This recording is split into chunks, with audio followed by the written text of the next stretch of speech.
ஆழ்வார் எம்பெருமானார் ஜீயர் திருவடிகளே சரணம். ஜீயர் திருவடிகளே சரணம்.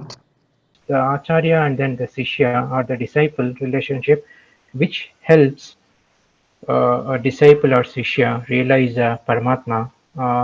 Is this Acharya Sishya relation or the path?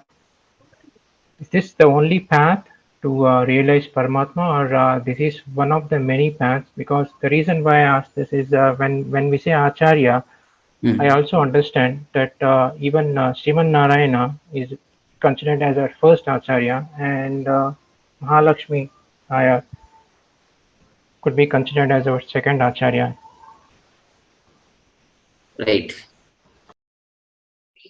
This Acharya Shishya relationship is considered as the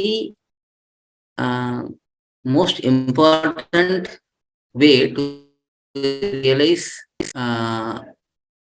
the truth in general. Whatever truth may be. Some see truth as Bhagavan, as we see in that is the followers of Vedam. We see truth as Bhagavan, the ways to reach Bhagavan, and what we do after reaching Bhagavan, and so on. So all of these are truth for us. It can be seen as Artha Panchakam, and there is also Tattvatrayam. All of these are important principles for us to understand. And these principles are clearly understood through this relationship between Acharya and Shishya. And not even our Vaidika Sampradayam, but any philosophy for that matter, there is always this Acharya-Shishya relationship. They may say just teacher-student, but in the end, there is one person who is knowledgeable about a particular principle, and he educates the other person who is not knowledgeable about the particular topic.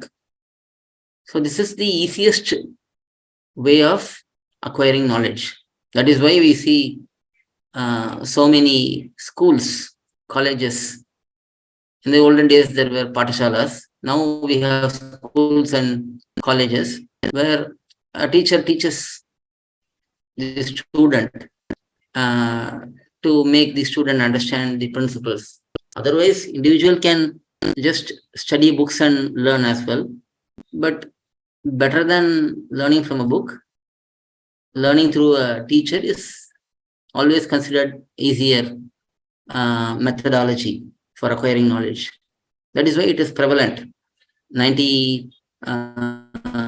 Probably 99% of the people in the world acquire knowledge through a teacher. Even from our childhood, mother teaches, father teaches, and then grandmother, grandfather.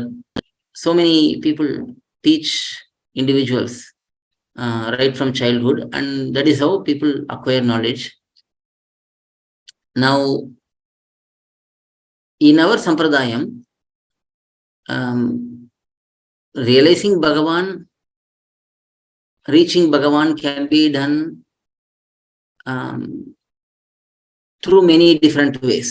Shastram presents us many upayams to reach Bhagavan: Karma Yogam, Jnana Yogam, Bhakti Yogam, and then Sharanagati, and then Tirunama Sankirtanam, Divideshavasam.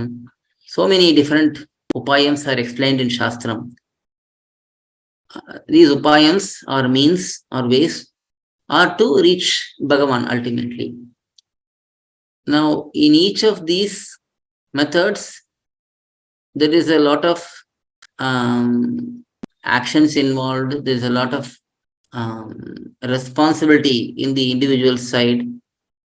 The individual is desiring to reach Bhagavan. There is a lot of responsibility on that person to go through the process and accomplish the ultimate goal.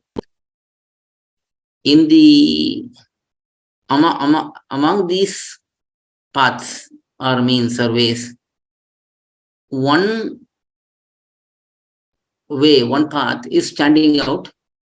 That is this Acharya-Shishya relationship, and the Acharya educating the Shishya, and Acharya showering his mercy on the Sishya, and taking him along, taking the Shishya along with him. This is considered as something which stands out because here the responsibility becomes shared, where the Acharya takes more responsibility than the Shishya in guiding the Shishya, in guiding the disciple towards the truth. So when the responsibility is shared, then it becomes easier. Instead of an individual trying on his own or on her own to try to seek the truth and reach it. So this is why Bhagavan is also saying in Bhagavad Gita, Tadvidhi pranipatena pariprashnena sevaya upadekshati te jnanam jnaninas tattvadarshinaha. One should seek learned persons, wise persons who have seen the truth. One should serve him, one should offer pranamams to him and question that person to get to know the truth, because that person who has seen the truth can easily explain it to others. So that is why this Acharya Sishya relationship is very, very significant, and in our Sampradayam it is given much more importance than any other upayas, even greater than Sharanagati. So even when we do Sharanagati, we are doing Sharanagati through the Acharya. So even when we are approaching Bhagavan, we are approaching the Bhagavan through Acharya. And this Acharya position is so significant that Bhagavan himself wanted to be Acharya. So he chose to be paramAthmA, the first Acharya in our Acharya Parampara. And subsequently we see, as you said, Sri Mahalakshmi is there, and then Vishwaksena, Malvar, and so on. The parampara is well established. So even more than learning through Shastram or learning through, for example, even our Purvacharya's commentaries, directly learning by reading the Granthams, it is emphasized that all of those should be heard from someone who is coming in the parampara, Acharya parampara, Jnana parampara, who has studied under established acharyas and learn from them. This is also shown in commentaries that studying on one's own is considered as something which is less respectable, but studying under an acharya is considered as more respectable and more honorable, more valuable.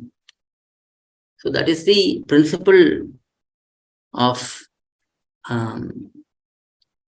approaching Bhagavan, seeing the truth through an acharya. Alvar எம்பெருமானார் ஜீயர் திருவடிகளே சரணம், ஜீயர் திருவடிகளே சரணம்.